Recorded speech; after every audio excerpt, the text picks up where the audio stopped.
লিটন, শান্ত, তুমি তো কি কোনোদিনও রান করতে পারবে না? রানে ফিরতে পারবে না? চলো, টার্নিং পয়েন্টে আজকে আসতেছি। তোমাদেরকে নিয়ে আজকে আমি টার্নিং পয়েন্টে আসতেছি। তুমি কিন্তু ওগুলা ওগুলা ওগুলা ওগুলা ওগুলা ওগুলা ওগুলা তুমি কিন্তু ওগুলা খাও না। তুমি কিন্তু ওগুলা খাও না। তুমি কিন্তু বাতি খাও, তাই না? মাস পড়লে টাকা তো কম নেও না, অতগুলো তো নিয়ে যাও। অতটা তো নেও না, এতগুলো তো নিয়ে যাও। মানে কী করতেছো? আর কত কোটি টাকার, কত লাখ টাকা বেতন নিয়ে হাতুরা, তোমাদের হাতুরা তোমাদেরকে কী শেখাচ্ছেন আমার বুঝে আসে না। তোমাদেরকে নিয়ে আজকে আমি বলতেছি, শোনো। তুমি কিন্তু ওগুলা খাও না। তুমি কিন্তু মাস পড়লে টাকার গন্ডি নিয়ে যাও। আচ্ছা, আপনারাই বলেন, দর্শক বন্ধুরা, আপনাদেরকে বলতেছি, শুনেন। আজকে শেষ পর্যন্ত শুনে যাবেন। কথা হচ্ছে যে, যেমন ধরো আমি একটা কাজ পারি না। আমি বেডটা এমনে ধরবো না, এমনে ধরবো না, এমনে ধরবো না, এমনে ধরবো, আমি পারি না। কিন্তু আমাকে এটা শেখানোর জন্য তার কয়েকজন মানুষ আছে, তাই না?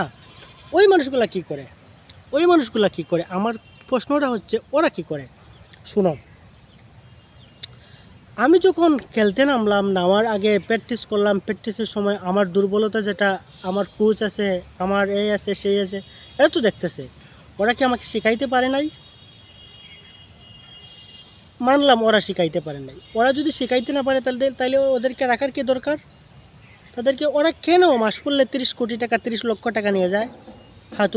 হাতুরু। আর ওদেরকে কেন রাখা হয়েছে? শ্রীলঙ্কার কি হাতুড়ি দেখে নাই? তারা কি রাখতে পারে নাই? তাদের কোর্সকে রাখতে পারছে। তারা রাখে কী করবে? ঘোড়ার ডিমের জন্য তারা রাখে নাই, তারা বিদায় দিয়ে দিচ্ছে। এজন্য অন্য টিমে নিয়ে যায়, বিদেশি টিম, দামি টিম করে নিয়ে আসে। তাছাড়া আমাদের দেশের কোচও তো ভালো ছিল, সমস্যা কী? তো ওটা বিষয় না। আমার বিষয় হচ্ছে, বারবার টপ অর্ডারের আমাদের এত ব্যর্থতা কেন? কিসের জন্য? ওরা কি নতুন বল খেলতে পারে না? তাদের জন্য কি বলটাকে পুরাতন করে নিয়ে আসতে হবে? না, এদের জন্য অভিজ্ঞ ব্যাটসম্যান, সেট ব্যাটসম্যানের দরকার। তামিম ইকবালের দরকার, মেহেদী হাসান মিরাজের দরকার। মেহেদী হাসান মিরাজ এবং তামিম ইকবাল, ওদেরকে একটাবার ওপেনিং করিয়ে দেখো না। তারা কি এত ব্যর্থতা হয় নাকি? তামিম ইকবাল তো একজন সেট, ওদের সাথে আরেকজন যেমন নতুন তাজিদ হাসান তামিম, ওরাও তো অ্যাড করলে হয়। কি লিটুন্যা আর সুমাইয়া আর শান্তইয়া, এদেরকে ছাড়া কি চলতে পারবো না আপনারা এদেরকে ছাড়া যদি চলতে না পারেন, তাহলে ক্রিকেট টিম বাংলাদেশকে তারা কি উপহার দেবে? আপনাদেরকে ভালো কিছু দিতে পারবে না। এজন্য ওদেরকে কোর্স আগে ঠিক করেন এবং ওপেনিংয়ের জন্য তামিম ইকবালকে সিলেক্ট করেন। আশা করি আপনারা বুঝতে পারছেন। আমার ভুল ভ্রান্তি হইলে আপনার ক্ষমার দৃষ্টিতে দেখবেন।